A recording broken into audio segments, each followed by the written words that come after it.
Imagina una mañana en Japón, no una de batallas sangrientas, sino una inundada por la luz del sol naciente sobre los tejados de Edo. Estamos en el período Tokugawa, una era de paz que se extendió por más de 250 años. Las calles bullen de vida, comerciantes pregonan sus mercancías, niños corren y ríen, y entre la multitud camina una figura que reconocemos al instante, un samurái, pero algo es diferente. Su mano no descansa nerviosamente sobre la empuñadura de su katana, lista para desenvainar. Su mirada no escanea los tejados en busca de enemigos. Camina con un propósito, sí, pero no es el de un guerrero en busca de gloria en el campo de batalla. Este es el samurái en tiempos de paz, una figura mucho más compleja y fascinante de lo que las leyendas nos han contado. Hoy vamos a desmitificar la imagen del samurái. Olvídate por un momento de las películas de Kurosawa y las épicas batallas. Vamos a sumergirnos en la realidad cotidiana de estos hombres durante el shogunato Tokugawa, un periodo que transformó radicalmente su identidad y su propósito. ¿Qué hace un guerrero cuando no hay guerras que pelear? La respuesta te sorprenderá y te revelará una faceta de la historia japonesa que a menudo se pasa por alto.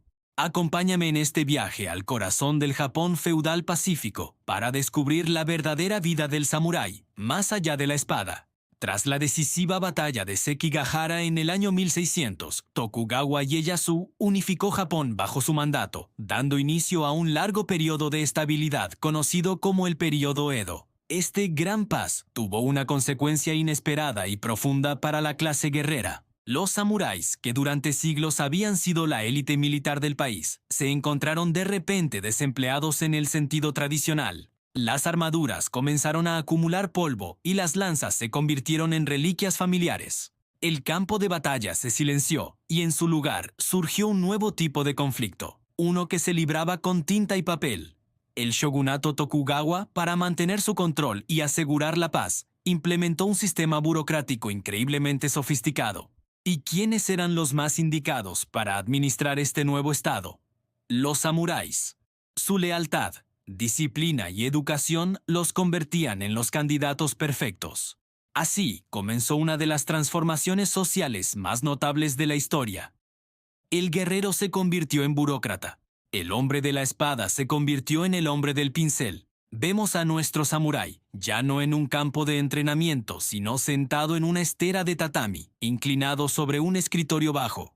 En lugar de un casco, lleva el pelo cuidadosamente recogido en un moño. Sus manos, que antes empuñaban con firmeza una katana, ahora sostienen con delicadeza un pincel de caligrafía.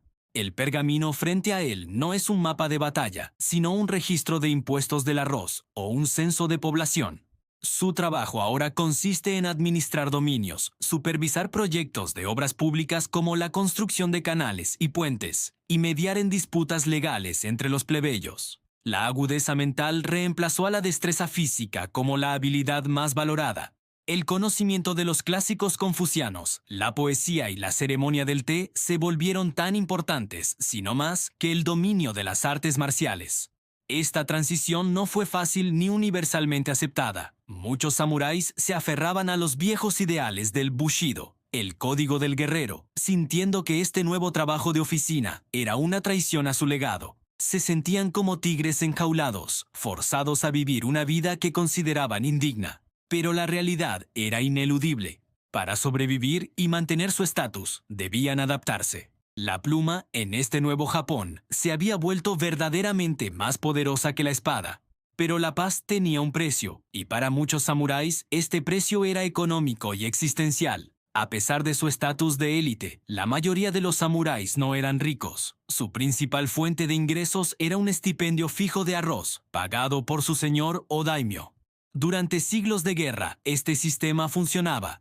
Pero en la economía monetaria y comercial que floreció durante el periodo Edo, el arroz simplemente no era suficiente. Los precios de los bienes de consumo, desde la seda para sus kimonos hasta el aceite para sus lámparas, subían constantemente. Mientras tanto, los comerciantes, considerados la clase social más baja en la jerarquía neoconfuciana, acumulaban fortunas inmensas. Esto creó una situación irónica y profundamente frustrante. Un samurái, miembro de la clase gobernante, a menudo tenía que pedir préstamos a un comerciante al que teóricamente despreciaba. La deuda se convirtió en una sombra constante en la vida de muchos guerreros. Vemos a nuestro protagonista revisando sus libros de cuentas con el ceño fruncido. La pila de facturas es más intimidante que cualquier ejército enemigo que hubiera podido enfrentar. Para mantener las apariencias de su estatus, se veía obligado a gastar en ropas finas, en mantener una residencia adecuada y en participar en costosas obligaciones sociales.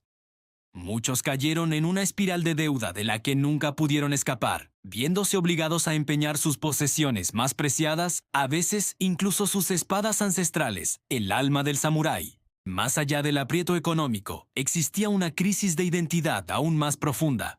¿Cuál era su propósito?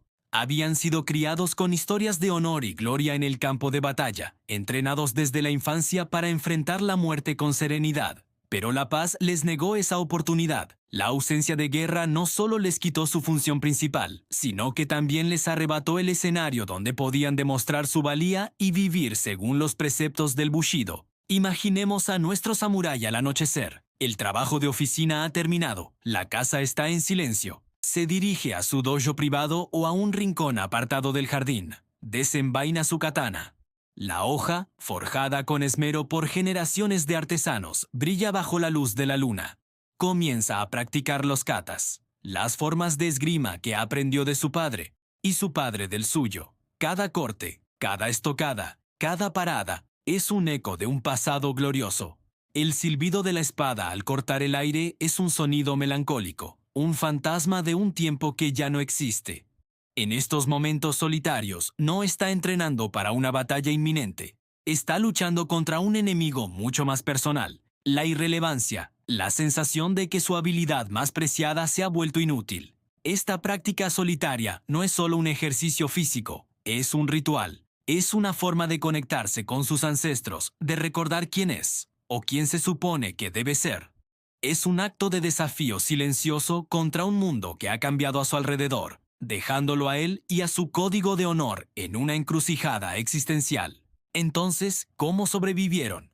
Adaptándose de maneras sorprendentes. No todos los samuráis se convirtieron en burócratas melancólicos. Muchos encontraron nuevas vías para canalizar su energía y su disciplina. Se convirtieron en maestros, eruditos y artistas. La misma disciplina que se requería para dominar la espada la aplicaron al estudio de la filosofía, la historia y la literatura. Fundaron escuelas donde no solo enseñaban artes marciales, sino también caligrafía, poesía y los clásicos confucianos, moldeando las mentes de la siguiente generación. Algunos, especialmente los ronin o samuráis sin señor, tuvieron que ser aún más creativos. Se convirtieron en guardaespaldas para comerciantes ricos, una ironía no menor. Otros se hicieron médicos, o incluso se dedicaron a la artesanía. La necesidad los obligó a romper las rígidas barreras de clase. Esta diversificación de roles fue crucial para su supervivencia. Demostró que el espíritu del samurái, su disciplina, su sentido del deber y su capacidad de adaptación podía aplicarse a mucho más que solo la guerra.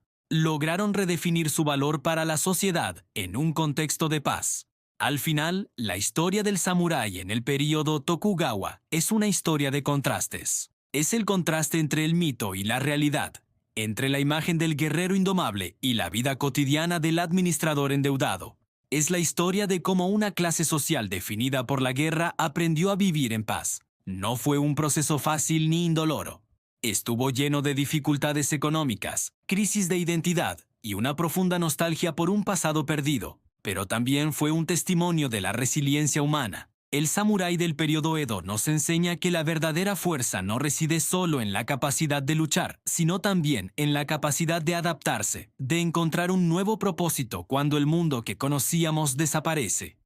Su legado no está escrito únicamente con sangre en los campos de batalla, sino también con tinta en los pergaminos de la administración, la poesía y la enseñanza. Son un recordatorio de que incluso las tradiciones más arraigadas deben evolucionar para sobrevivir. La próxima vez que pienses en un samurái, recuerda no solo al guerrero con su katana, sino también al burócrata con su pincel, al maestro con sus alumnos y al hombre que lucha su batalla más importante, no contra un enemigo, sino contra el cambio mismo. Gracias por acompañarme en este viaje a través de la historia. Si te ha gustado descubrir esta faceta menos conocida de los samuráis, no olvides darle like al video y suscribirte al canal para no perderte más exploraciones en el pasado. Déjame en los comentarios qué otro aspecto de la historia te gustaría que exploráramos juntos. ¡Hasta la próxima!